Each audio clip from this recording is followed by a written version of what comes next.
The day began with an American show of support for Kiev. Any government in such a desperate situation as Ukraine's would be grateful for America's backing.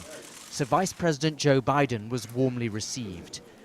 And both the Vice President and Ukraine's acting Prime Minister had tough words for Russia. But no nation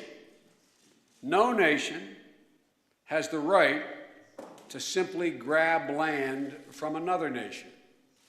No nation has that right. And we will never recognize Russia's illegal occupation of Crimea, and neither will the world. Росія повинна виконувати свої міжнародні зобов'язання.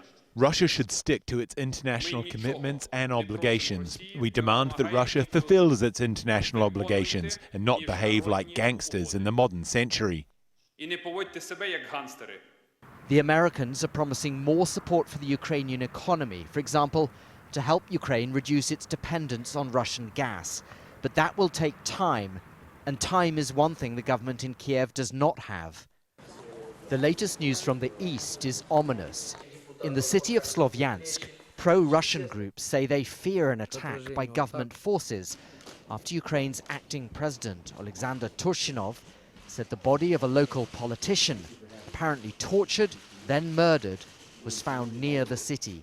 He blames Russia for the killing. Oleksander Turchinov is calling for a resumption of what he calls anti-terrorist activities against armed pro-Russian groups in the east.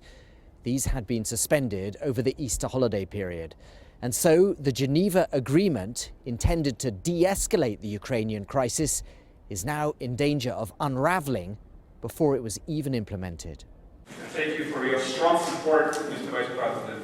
Joe Biden encouraged the Ukrainian government with his strong language, but he has already gone home to Washington, leaving the Ukrainians to try and deal with their powerful neighbor to the east. Barnaby, Phillips, Al Jazeera, Kiev.